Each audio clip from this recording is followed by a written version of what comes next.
This story takes place in summer of 2018. It was late at night, and me and my friend Matthew were swimming at the lake. Now, I am a rather large guy for my age. I'm 15 and I'm about 6'5", and Matthew is 16 and is about 6'2". I was swimming for about an hour before I had to use the bathroom, so I took my flashlight and headed toward the community bathrooms. The bathrooms are always open on the account that the path by the lake was commonly jogged at night, but not tonight.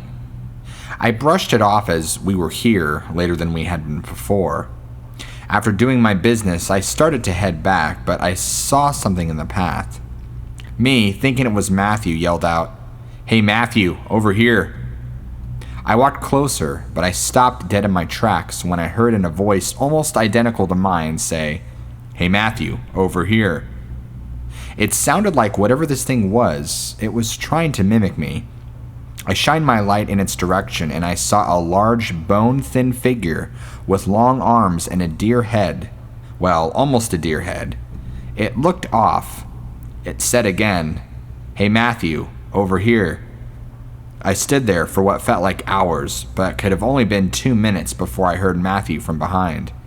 I looked back at the thing and saw it bolt for the woods, which was about 60 feet away, but whatever it was made it in only about 2 seconds. I felt a hand on my shoulder and turned around to see Matthew. He asked why I was in so much pain and shaken. He told me that he had heard me call his name 3 times, but I had only said it once.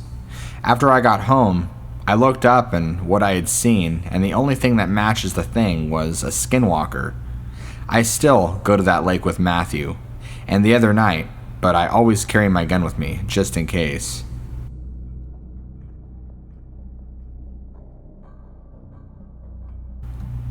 To this day, I haven't told anyone the story. My loved ones all think that I had a decompression accident during a routine diving trip, but that couldn't be any further from the truth. I guess I should give you a little background before getting into the meat of the story. I don't dive anymore, but back when I was a Mormon Scouts, it was basically all I did. We even had the same inside joke where they would call me Holy Diver, in the reference to the 1983 Dio song of the same name. It's not like I was being bullied or anything. I quite like the name and the song as well, since I still listen to it regularly to this day. Well, to get to the point, I had convinced our scoutmaster that we should go camping near the shore of the Great Salt Lake, and even though he many times said no, saying would be too dangerous, he eventually buckled under the condition that I was not allowed to dive. At the time, I had no idea what could be so dangerous about that lake, but now I think I know better than anyone. The bus ride to the campsite was uneventful, save for my best friend at the time throwing up. We all had a good laugh about it, but he seemed to be in genuine pain, so we apologized for laughing, and he had to be picked up by his mom's boyfriend, since his mom didn't have a driver's license and his dad was at work in the tire factory. To this day, I still think about how he was the luckier one of the two of us, despite it not seeming like that was the case at the time. I mentioned earlier that my scoutmaster made me promise I wouldn't dive on the trip. As you may be able to guess, I didn't need his advice. I had smuggled all of my diving gear with me in my big brother's sports bag, which was bigger than my sports bag, and thus was the only one that could carry all of my gear. To this day, I still don't know why Scoutmaster Evan was so afraid of going into the lake. Maybe he knew something lurked down there, but didn't have the courage to tell anyone. That's definitely a feeling I can relate to. I never got to ask him because he died violently not long after the story. It was in the middle of the night, and everyone else had gone to sleep. Since I had brought my diving light, the darkness didn't serve a problem to me. I snuck out to the shore and geared up. I can still remember the dark reflection of my wet-suited teenage body in the water side to this day. Somehow I felt like I had done something wrong, like I had sinned by breaking my promise to Scoutmaster Evan, but I had come so far, so I decided to jump in anyway. It was beautiful down there, and to this day, I still believe that's why the monster inhabited these waters. Even inside the cruelest beasts, there must be some semblance of beauty, as is true for all of God's creatures. At least, that's what I tell myself. I was examining a cool rock when suddenly I felt pressure on my back. My first thought was, this must be some kind of sea turtle. I realize now how silly that was, since sea turtles don't live in lakes, first of all, and second of all, because I suddenly felt claws. I didn't get a good look at it, but I saw scales and bright red eyes, almost like a demon. I don't know any naturally occurring animals with red eyes, leading me to believe that that's what it was. Maybe it was a punishment for my sins. Maybe I was just unlucky enough to be one in its territory during lunchtime, and all I know is I was lucky to get out of there alive. And to this day, I still thank God for every single day. I slammed my light into its face, disorienting it for a second, and then I saw it swim like heck. The waters were dark, but suddenly I saw a light emanating from above. It was Scoutmaster Evan in a rowboat. He had discovered that I was gone and went out to look for me. Knowing the monster wouldn't dare near the surface, I had a second wind and swam faster than I ever had before. I jumped into the boat, blood gushed from the claw wound in my back. I told him I accidentally swam into some rocks, but he didn't believe me. To this day, I don't know if it's just because he knew about the demon or if I was just a bad liar. But back then, I didn't care. I just wanted to get back to shore ASAP. Soon after, I sold all my diving gear except for the clawed wetsuit, and to this day, I haven't dived ever since.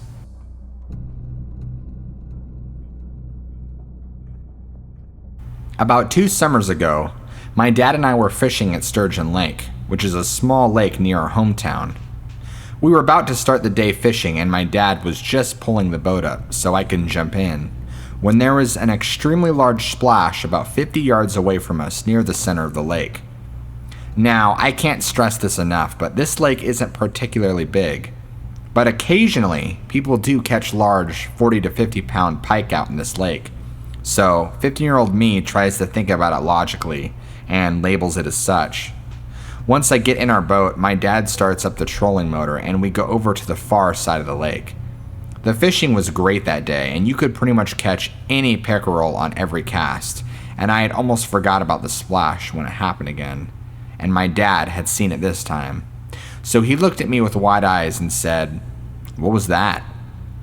I told him it could have been a big pike, but he was sure that whatever made the splash was not that. So we slowly drifted over there, and not even 2 minutes later, I saw a large silhouette slinking around just under the boat. But the weirdest thing in it had hands. Not human hands, but paddling bass with 3 fingers, kind of like an alligator. I pointed it out and my dad, he immediately started up the engine. When we had made it back to shore, he had asked me if I had saw what he had saw. And I asked, "The shadow in the water?" And he then replied, "No, that's not what spooked me." So I had asked him, "What was it?" And he said, shaking, "It came out of the water on my side of the boat." Its head was the shape of a saucer, and it had eyes on the top of its head, and a black and rust orange coloration. To this day, we have not returned to the lake because there should be nothing that big in that lake. I've been trying to pinpoint that it could be unlike the name of the lake suggests, since there are no sturgeon there, so that rules sturgeon out. And besides, sturgeon have a pointed head like a shark, and not a round one. The only thing that's come close to maybe it is being a giant salamander. It matches what my dad saw, but I doubt one would be that big, and I think they only get up to 4 feet. And what would one be doing in the middle of a lake?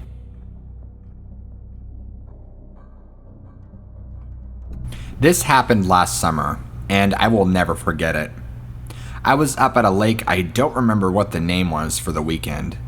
I stayed at a cabin maybe 100 or so feet from the lake. The first night on a Friday was peaceful. So far I thought. I was texting my best friend on Hangouts, and that's when I heard a scream. Of maybe a teenage girl coming from the lake. That ticked me off because it was late at night. I woke up later at about 1 a.m. to the sounds of hands slapping my window.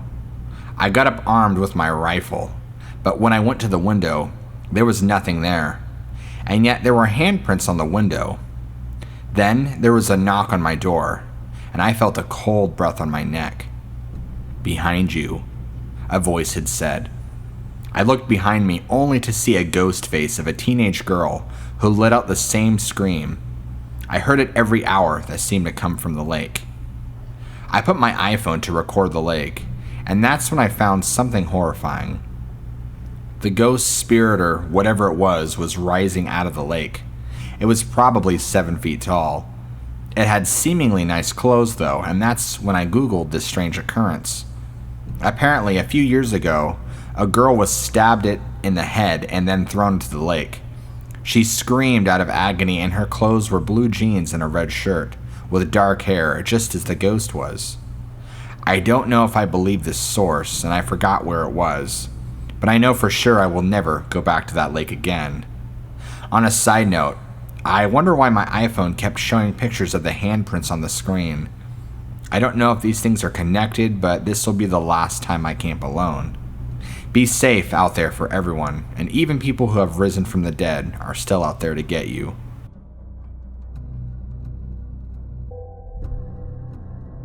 This is a true story that I do not really like to talk about or even think about, but it's been long enough to finally get it off my chest. It's been close to 10 years now since my wife's birthday in August of 2008. So the story goes, me and my wife decided to go night fishing at Lake Mead since it could be very hot in the daytime, especially in August at Lake Mead. So we packed up all of our fishing gear and headed out to Lake Mead for our fun-filled fishing night. Little did we know the horror that we were about to encounter that same night. I remember it clearly as we pulled up to launch and the boat, as it was around 7 p.m. when we arrived. So me and my wife hop in the boat and troll our way to a lucky fishing spot that we have been to before. So we get there and I anchor the boat and we immediately started to fish. Hours had went by and it was a little after midnight when suddenly we hear 4 loud bangs, or should I say pounding, on the bottom of our boat. My wife was so scared I had to calm her down, as I was also freaked out and had no idea what it was. And then we hear splashing about 10 feet away. So I turn on my spotlight and pointed towards the splashing, and then we see a man in a yellow vest splashing in the water. So I yelled, "Are you okay? Hello?" with no response, as my wife is crying and freaking out just to let her know. We were in the middle of the water, nowhere near land with no other boaters around.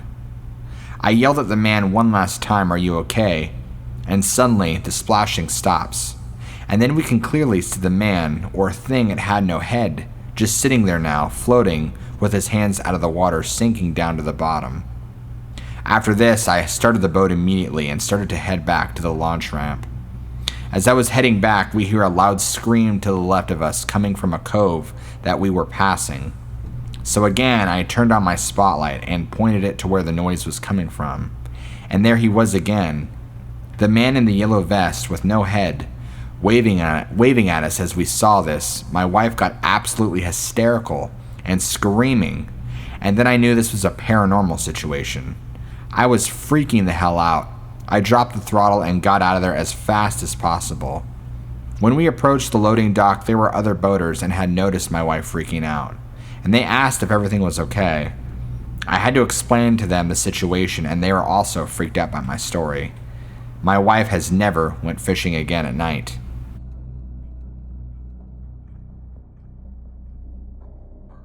Before I start off my encounter, let me give you a little layout of the area. From my house, there is a 2-mile long bike path that runs through both of our neighborhoods. If you ride your bike up the path to half a mile, you will find yourself in the middle of a vast open park. And since the trail is facing north, to your left is a beautiful lake known as McCullum Lake, Illinois. Well, that's the spot where we had claimed to have encountered it.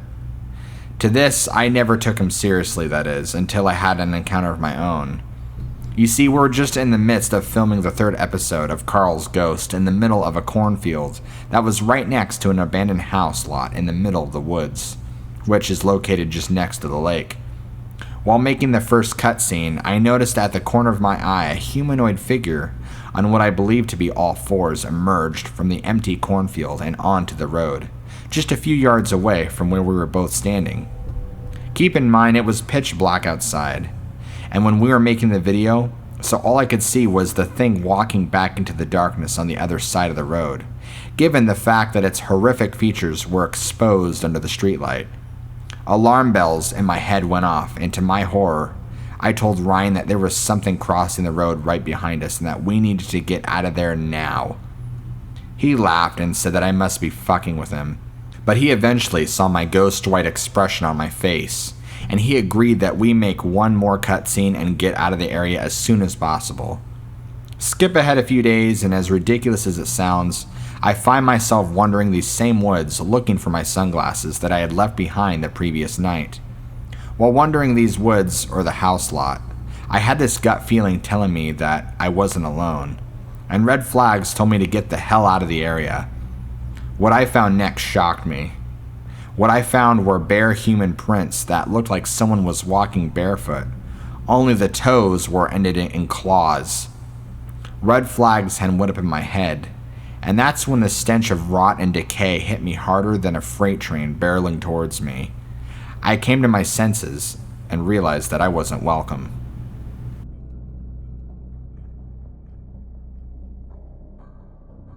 My mom and whole family has always bought and sold items on Craigslist for as long as I can remember.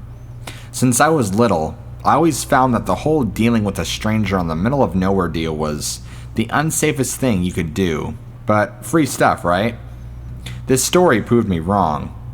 A few years back, my family was in search of a bed frame for cheap.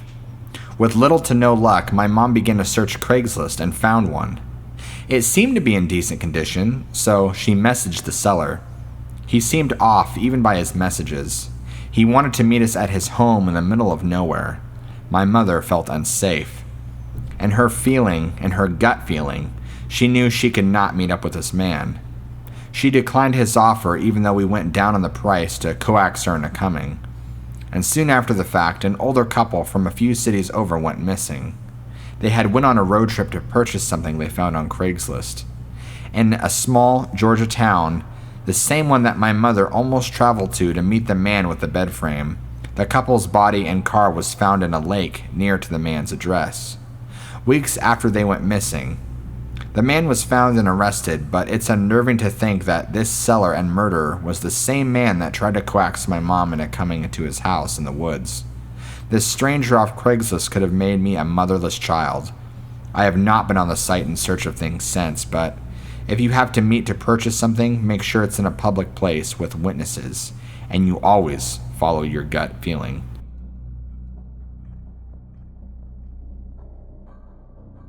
I want to start this off by saying that I'm 17 years old, in my senior year of high school, and when I tried to tell people this story, nobody has believed me.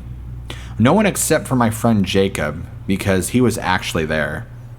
My name is Austin, and I've always believed in various cryptids ever since I was young and watched the TV show Lost Tapes. This last summer was full adventures and different experiences, but it was by far the most terrifying summer yet. You see, I spend a lot of time hiking or longboarding at our local park in my hometown in Illinois. Anyone who knows me will know that if I'm not working, I'm at the lake or at home practicing the guitar. I had been working at the town's water park as a lifeguard since I was 15 and had made many friends. But Jacob was the only one I was truly close to. We'd get coffee from time to time or just drive around in the country. But Jacob wanted to hang out afterwards. I had just finished a double shift and I wanted to go to the lake. He agreed, and after work, that's where we went. I asked Jacob if he wanted to go down some of the trails. He answered with a nod. We had finally reached a set of trails I've never been down, and it looked just as cheery as the rest of the trails. No sooner than 30 minutes into the walk, the sun started to go down. Jacob wanted to pursue, and so did I. That was our first mistake. We eventually had gotten down to where we could hear the sounds of the lake. 5 minutes or so later, we were laughing after a joke I had told when we came to a fallen tree and taken a seat. Jacob pulled out a pack of cigarettes and lit one. And just to clarify, Jacob is 20. We sat and enjoyed the silence. Silence, I thought to myself. I spoke up to Jacob. That's weird, it's never this quiet at night. He took a drag off of his cigarette and listened intently. I stood up to stretch and asked him if he wanted to continue down the trail, but before he could answer, Jacob noticed something.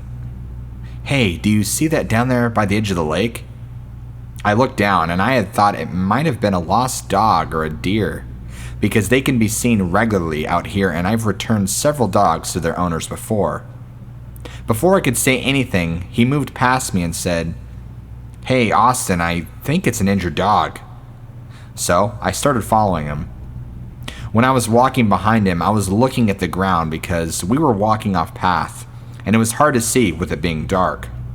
The next thing I noticed was that Jacob stopped and I walked right into him, sending us both falling to the ground. My glasses and phone fell off my face and out of my hands.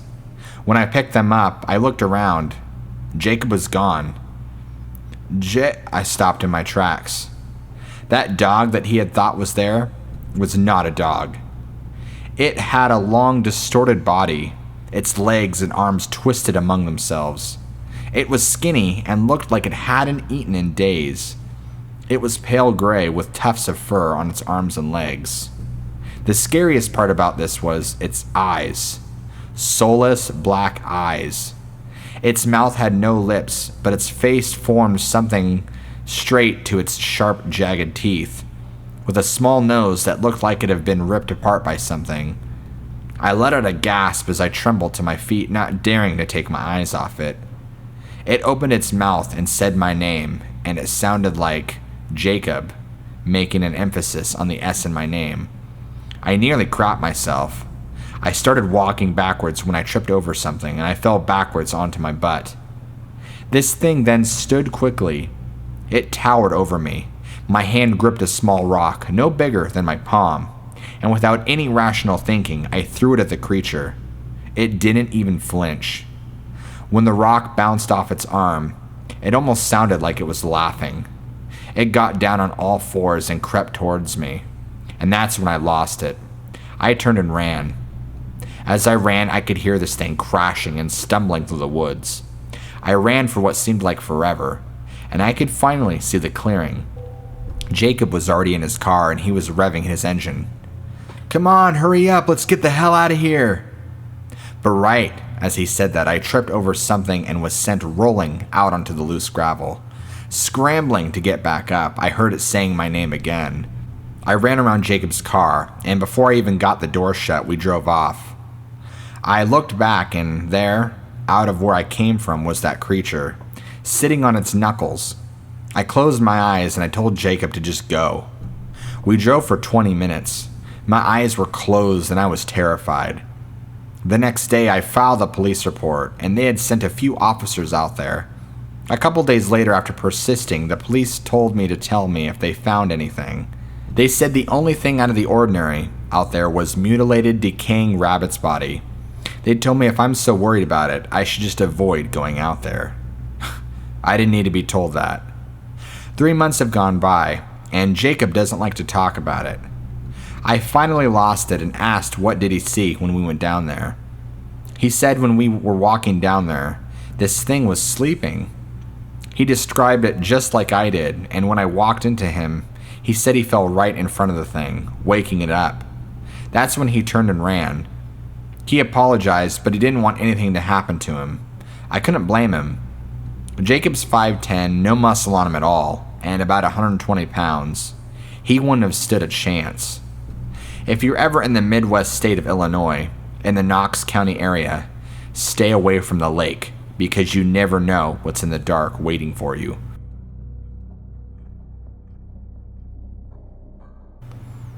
First of all, I'm not the best writer, and my grammar is really bad, and this is a short story, but I need to tell more people about what lives in Lake Tahoe.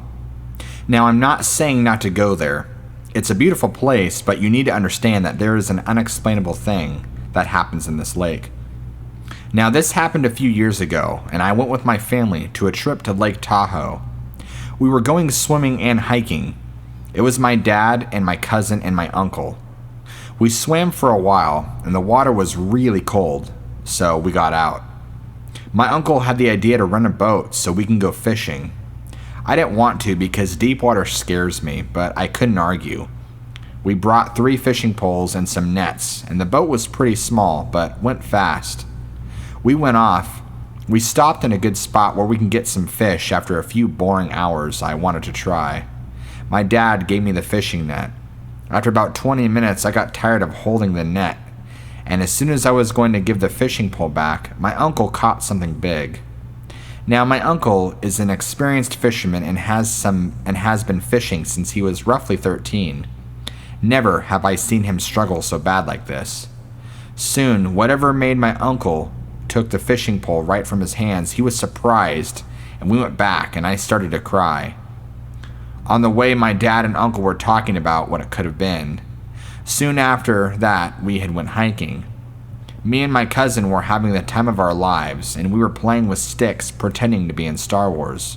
We saw some huge rocks that you could stand on and see the water below. The water was so deep and full of waves, it was beautiful and scary at the same time. My cousin needed to use the bathroom, so he went with my uncle to find a bush. I looked down at the water one last time, and I almost shit my pants. There was a huge creature swimming towards the rock. I couldn't even move, I just stood there in horror. It was almost the size of a school bus. It looked like a catfish from its head, but with bigger teeth. It had 4 flippers and a long tail like a crocodile that was almost bigger than me. It was covered in black spots, and its skin was gray, mixed with a dark brown, and its belly was a dirty yellow. I saw it had my uncle's fishing pole stuck in its mouth. I was so scared. My dad noticed that I was going to fall, but he ran and caught me. I was stuttering and crying. I just wanted to get out of there. My uncle and cousin came running to see what was happening. I was uncontrollable, and my uncle went to see and stood there shocked, and he saw it too. He said, "What the fuck is that?" and he picked up a stone and threw it at it. The thing swam away. He said, "Let's go back," and we ran towards our car. I was the first one in the car, and we didn't really talk except for my cousin wanting to know what was happening and why we were leaving so early. When we got home, my uncle said to me and my dad what he saw, and I said I saw the same thing. He said he even saw his fishing pole, and I confirmed all of it too. I still go to Lake Tahoe, I just don't swim there anymore. What scares me is that creature could have flipped our boat over and left us helpless in the water, picking us off one by one.